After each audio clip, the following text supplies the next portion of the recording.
The morning she signed her name on a contract that would change everything, Brynn Calloway was wearing scrubs covered in coffee stains and hadn't slept in 31 hours. She hadn't meant to be late to her own father's ultimatum. She'd been at the hospital. She was always at the hospital when the call came through.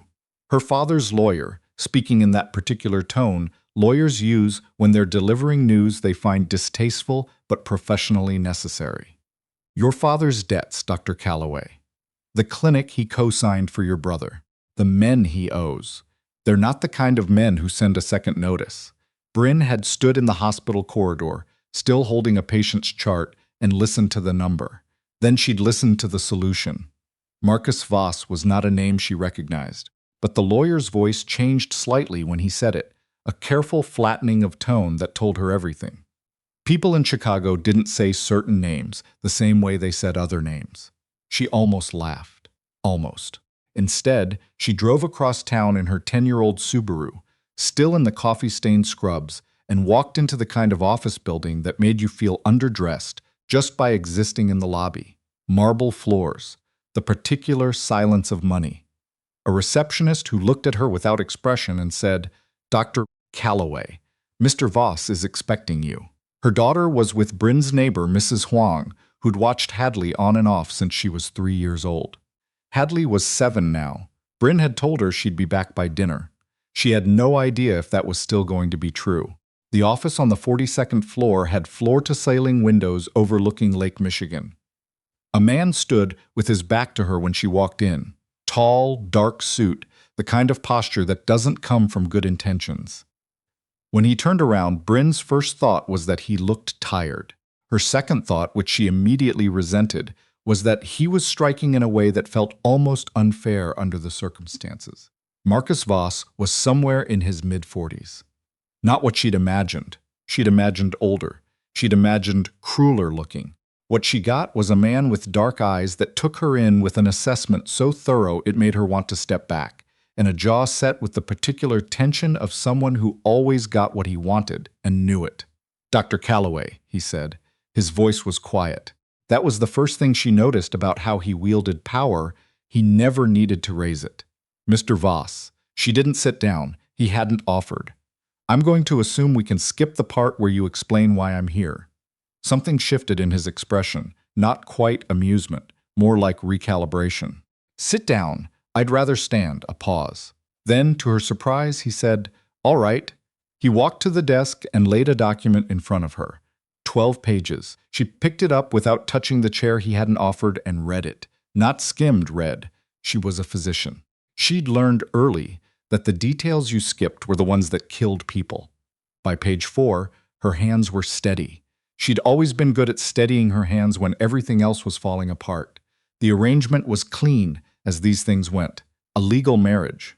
2 years. In exchange, her father's debts cleared, her brother's clinic protected, and a clause she read 3 times to make sure she understood it. Marcus Voss would not interfere in her professional life, her parenting, or her daily existence, except in the context of required public appearances. She would live in his home. She would attend events as his wife. She would maintain the appearance of a functioning marriage. She looked up. "You know I have a daughter." Hadley, 7 years old. First grade at Lakeview Elementary. He said it without inflection, and the fact that he knew, the fact that he'd researched her child, sent a cold, clean spike of fear through her chest that she buried immediately. "She's included in the arrangement. I have no interest in disrupting her life." "You disrupting my life is already disrupting hers." He looked at her steadily. "Your father disrupted your life. I'm offering a solution." It was such a precise thing to say. She hated that it was true. She looked back down at the document. She was 34 years old. She'd survived medical school as a single mother after her ex-husband decided fatherhood wasn't for him when Hadley was 18 months old. She'd survived 12-hour shifts and empty bank accounts and the particular loneliness of being competent at everything except getting people to stay. She was not the kind of woman who accepted things she couldn't live with. She turned to page 12, found the blank line. "I want an addendum," she said. He waited. "One clause, added before I sign anything. You will never raise your hand to me or to my daughter." Not once, not ever. If that happens, this contract dissolves and your lawyer will never find a judge in this city who'll rule against me. She met his eyes. I want it in writing. Something crossed his face then, too fast to read, there and gone. He picked up his phone, said 2 words to whoever answered, and within 4 minutes a second page had been added. She read it, had the lawyer in the corner notarize it. Then she picked up the pen. The coffee stain on her left sleeve caught the light as she signed her name. She drove back to Mrs. Huang's in the dark and held Hadley for longer than usual before she carried her to bed, breathing in the smell of her daughter's hair, something floral and small and unbearably real, and tried to figure out how to explain that they were going to be moving into a different house soon. She decided she'd figure that out in the morning. The house was not what Brynn expected. She'd been bracing herself for something that felt like a statement, all hard edges and dark surfaces, the kind of home that was designed to intimidate. What she found instead, when Marcus Voss's driver pulled into the circular drive 3 weeks later, was a house that was large and cold and impeccably maintained and completely, utterly empty feeling, like a hotel where nobody had ever actually lived. Hadley, sitting beside her in the back seat with her backpack on her lap and her favorite stuffed rabbit tucked under her arm, looked out the window and said, "It's big." "It is," Brynn agreed. "Does the man who lives there have kids?" Brynn had thought about this question. She'd done what she always did, which was prepare for it honestly. "No, baby. He lives alone." "That seems sad," Hadley said, with the particular directness of 7-year-olds. It did, actually. Brynn didn't say that. Marcus was at the door when they walked in. He looked at Hadley with an expression Brynn couldn't quite categorize. Not the warmth she might have hoped for, not the dismissiveness she'd half feared. Just careful, like he was uncertain about the protocols, like children were a situation he'd researched but not quite prepared for. Hadley looked up at him. "You're tall," she said. "I am," he said. "My mom's a doctor." "I know." Hadley considered this.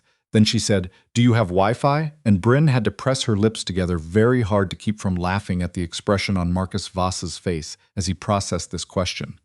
"Yes," he said after a moment. "The password is on the router in the kitchen." Hadley nodded, apparently satisfied, and followed the housekeeper, a woman named Helen who had kind eyes and clearly ran the entire house, down the hallway. Marcus watched her go. Then he looked at Brynn, and she looked at him, and they stood in the entryway of his enormous cold house and said nothing for a moment. "She's resilient," he said finally. "She is." Brynn picked up her bag. "Which room is ours?" The ours was deliberate. She watched him register it. The acknowledgement that this was her house now too, that she wasn't going to perform smallness in the space he'd placed her in. Something in the set of his jaw shifted, very slightly, and he led her up the stairs. The first month was a negotiation conducted almost entirely in silence. They were both early risers. The kitchen at 6 a.m. became a careful choreography. Brynn making coffee, Marcus reading the news on his phone, Hadley appearing in her pajamas with her rabbit and climbing wordlessly onto the kitchen counterstool to eat cereal, and Marcus sliding the box toward her before Brynn could reach for it without any particular fanfare, as if he'd already calibrated the distance. Brynn noticed things about him in the way she noticed things about patients, not intrusively, but cataloging. He ate standing up when he thought no one was watching. He kept the house at 68 degrees exactly. He had a study on the 3rd floor where he went at 11 p.m. and didn't come out until 2 a.m., which meant either he slept very little or he was doing things he didn't want anyone in the house aware of. She suspected both were true. He never asked about her work. But once, when she came home at midnight after a long shift and found him still awake in the kitchen, he looked up and said, "There's food in the fridge." Helen made too much. She'd been so hungry she'd eaten standing at the counter, and he'd gone back to his phone, and they'd coexisted in that room in a silence that was, unexpectedly, not hostile. She filed that away. There were 2 required public appearances in the first month.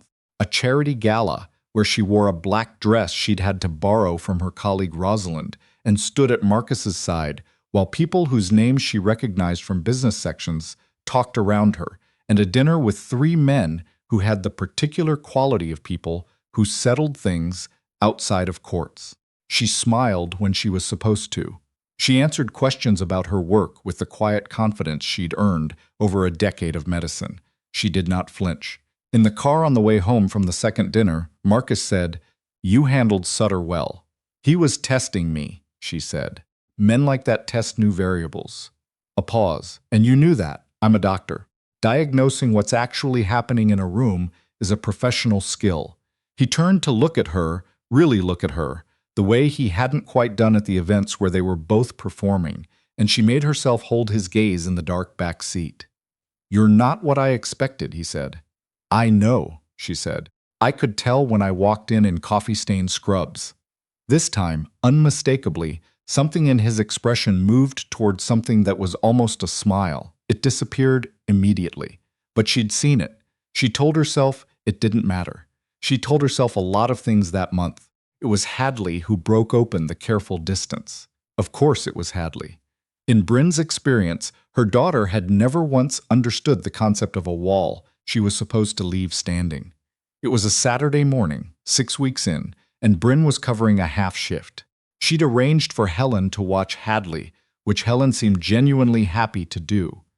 But when she got home that evening, she found her daughter sitting at the dining room table with Marcus, an enormous piece of butcher paper between them, working on what appeared to be an architectural diagram of a treehouse. She stood in the doorway for a moment without either of them noticing. Marcus was explaining load-bearing angles with complete seriousness, pointing at a penciled section of the drawing. Hadley was listening with her full-body 7-year-old attention, chin in her hands, nodding. "But if the floor is too heavy," she said, "it would fall down." "Exactly right," Marcus said. "So you have to make it lighter but still strong." "That's engineering," he said. Hadley looked up and saw Brynn. "Mom, Marcus knows how to build things. We're designing a treehouse. He says maybe we could actually build it." Brynn looked at Marcus. He looked back at her, and something in his expression did something she couldn't name, a brief discomfort, like he'd been caught doing something he hadn't intended to do, like he'd been surprised by himself. "We were just talking," he said. "I can see that," Brynn said. Her voice came out softer than she'd meant it to. She went to change out of her work clothes. In the upstairs hallway, she leaned against the wall for a moment and pressed her hands flat against the cool plaster and made herself breathe. She was not going to read things into this. She was not going to mistake human decency for something it wasn't. She was not going to be the kind of woman who looked at a man who'd essentially bought her out of a debt crisis and started building a fantasy around the fact that he was kind to her kid. She was better than that. She'd made harder decisions than this. She went back downstairs and looked at the treehouse plans and said, "You've got the ladder placement wrong. It should be on the side away from the wind." Hadley looked at Marcus. Marcus looked at Brynn, and then quietly he moved the ladder. The thing about walls built fast in a crisis is that they have weaknesses. Brynn found his by accident 8 weeks in. She'd come home late, again, always, and was cutting through the study wing to get to the kitchen when she heard voices from behind the closed door. Not a meeting. One voice, low and controlled, and the rhythm of it told her even through the door that this was not business. This was something stripped of the professional remove he wore like a second skin. She didn't hear the words. She didn't stop to listen. She kept walking. But the next morning, he came to breakfast, and he was different. Not in any way she could have described to someone who hadn't spent 8 weeks memorizing the exact calibration of his quietness. A fault line, just visible, running through the usual composure. She set a second cup of coffee on the table near him. She didn't say anything. He looked at the cup, then at her. "My brother," he said. There are problems." She sat down. Not across the table, in the seat she always took, adjacent, closer. "What kind of problems?" he told her. "Not everything." She understood instinctively that not everything was the version she was ever going to get, and that was honest. But enough. A younger brother who'd grown up in the same world Marcus had navigated, but without the same talent for surviving it. Choices made. Consequences landing. The particular helplessness of watching someone you'd protected their whole life walk toward the thing that was going to hurt them. Brynn listened. She'd been trained to listen without flinching, without fixing, without immediately offering solutions. To let people tell you the true shape of the thing before you touched it. When he finished, she said, "You can't save people who won't be saved." He looked at her. "I know," she said. "I know that doesn't help. I'm not saying it to be useful. I'm saying it because it's true and somebody should say it to you." A long silence. "You're not what I expected," he said. Again, the same words as the car, but heavier this time. "You said that already. It keeps being true." She picked up her coffee cup. Her hands were steady. They were always steady, professionally. She wondered if he noticed that they had been just slightly less steady than usual this morning. She didn't think he missed things like that. She was beginning to understand that very little got past him. The crisis came in the third month, and it came from a direction Brynn hadn't seen. One of the men from the dinner, Sutter, had been digging. She didn't know how, didn't know through what channels, but suddenly there were photographs. A gossip column, the kind that circulated in certain circles. Her outside a coffee shop in her neighborhood with her colleague Rosalind. The implication of the caption was transparent, ugly, and false. She found out when Rosalind texted her at 6 a.m. with 3 question marks and a link. By the time Marcus came down to breakfast, she was already standing in the kitchen with her phone in her hand and a very clear decision made about what she was going to say. "Sutter," she said. He'd already seen it. She could tell by the quality of his stillness. "Rosalind is my colleague. We've been friends for 4 years. She covers my shifts when I can't." Brynn stopped, made herself lower her voice. Hadley was still asleep upstairs. "This is how it starts. This is how men like that operate. They find the people who matter to you, and they use them as leverage." Marcus set his phone face down on the counter. "I know. I need you to tell me right now whether this is going to be a pattern, whether every person I care about is going to become a target." He looked at her for a long moment, and then he said something she hadn't expected. "I should have told you how exposed this would make people around you. I didn't. That was my failure, not a feature of the arrangement." She stared at him. "I'll handle Sutter," he said. "It won't happen again." "You can't promise." "I can," he said quietly. "I can promise this specific thing." She believed him. She didn't know why she believed him. She had no evidence beyond 8 weeks of breakfast silences and a half-finished treehouse diagram, but she believed him, and that scared her more than the photograph. He handled Sutter. She didn't ask how. Rosalind texted her 3 days later saying the column had been retracted and the account that posted it had gone dark. "What does your husband do?" Rosalind wrote. Brynn typed, then deleted, then typed again. "Complicated things?" she sent back. "Coffee this week?" 3 dots. Then, absolutely. Bring the good husband energy. Brynn put her phone in her pocket and tried very hard not to smile. She failed. The treehouse happened on a Sunday in October, 6 weeks after the Sutter incident. Marcus had quietly and without announcement sourced lumber, consulted with a contractor friend about permits, and appeared one Saturday morning with a borrowed truck and what appeared to be a detailed materials list. Hadley had been vibrating with excitement for a week, having somehow known it was happening before Brynn had. They built it over 2 weekends. Brynn was there both days, ostensibly to supervise, actually because she couldn't make herself not be there. She handed tools. She made food. She watched her daughter and this careful, guarded man in the dusty Chicago backyard, arguing with complete seriousness about whether the window should face north or east for the best morning light. "East," Hadley said. "The sun will wake you up at 5 a.m., Marcus said. "That's a good time to wake up." He looked at Brynn.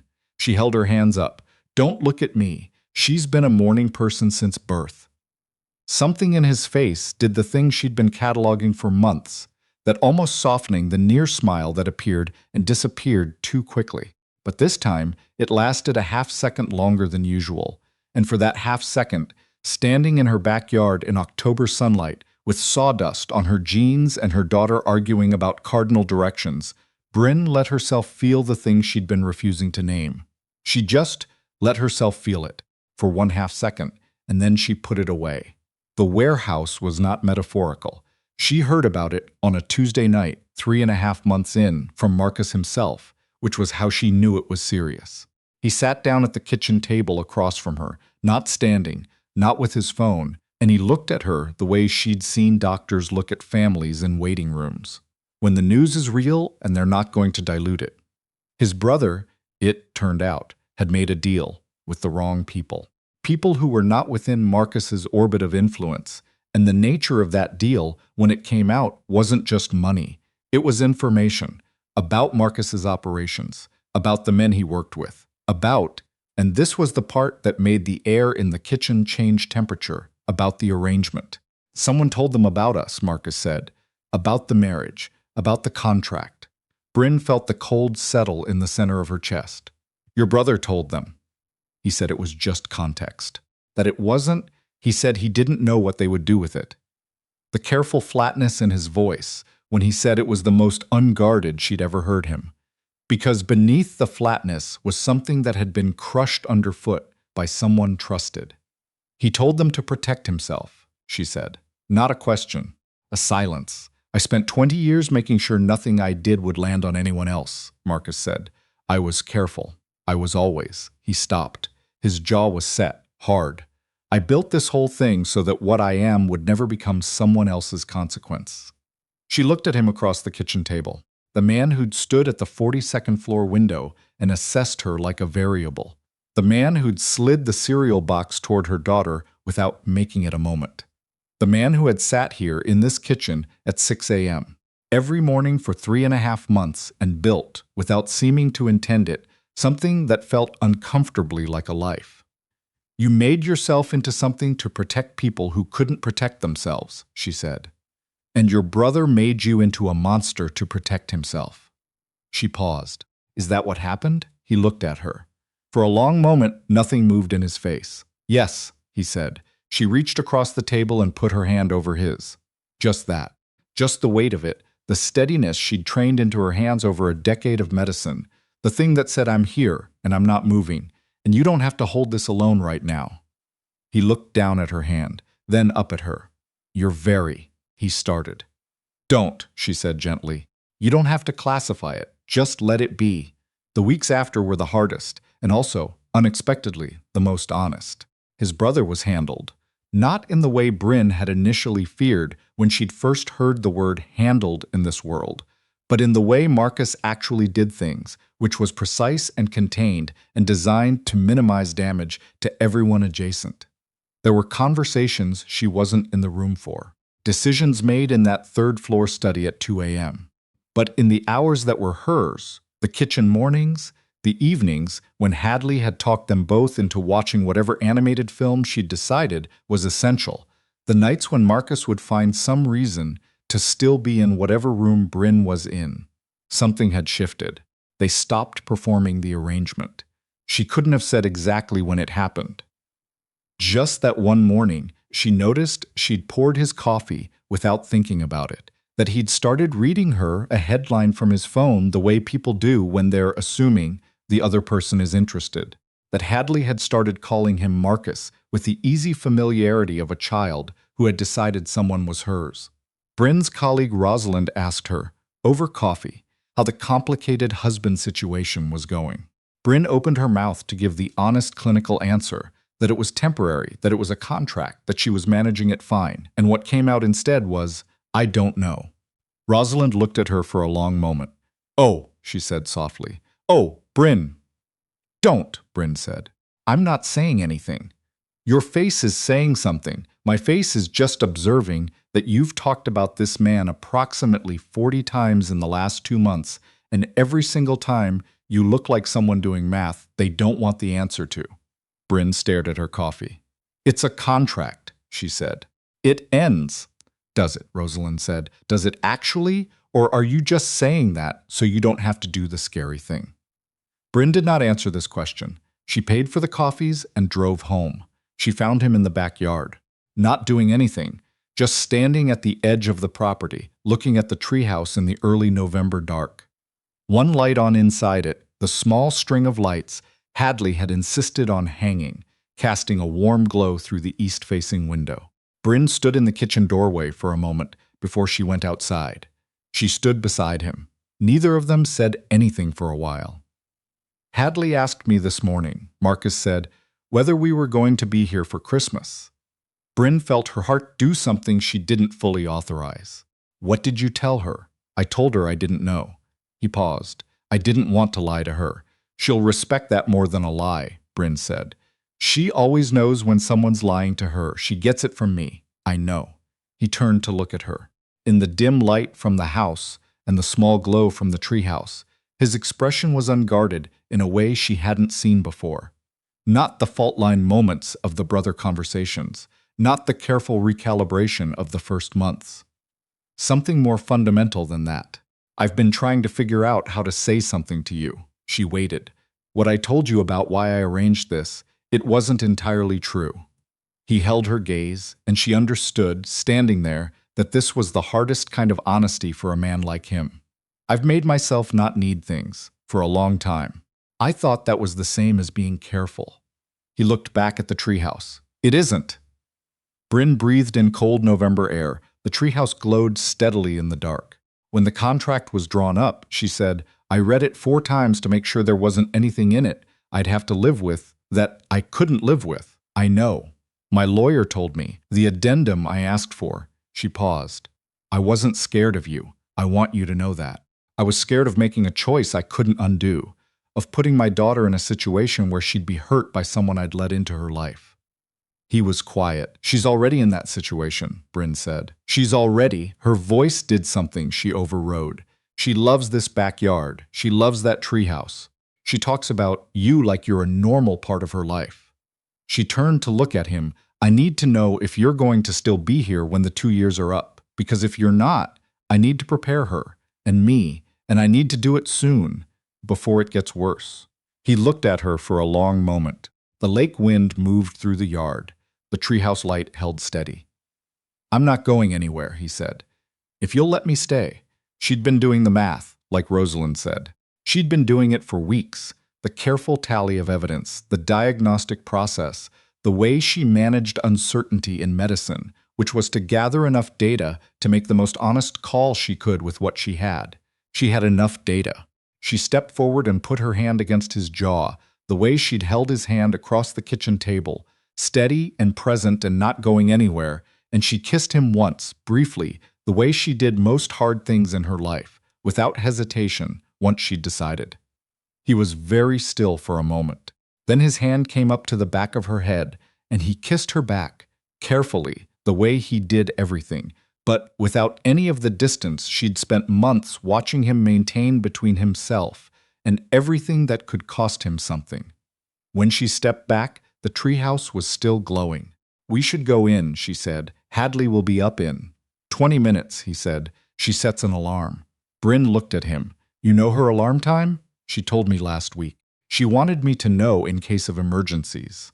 Brynn stood in the cold November yard, and for the first time in 3.5 months, in longer than that, honestly, in longer than she could easily track, something in her chest settled into its proper place. Come on, she said, and she held out her hand. He took it. The east-facing window kept its light on all night, steady through the dark, the way things do when someone finally decides to stay.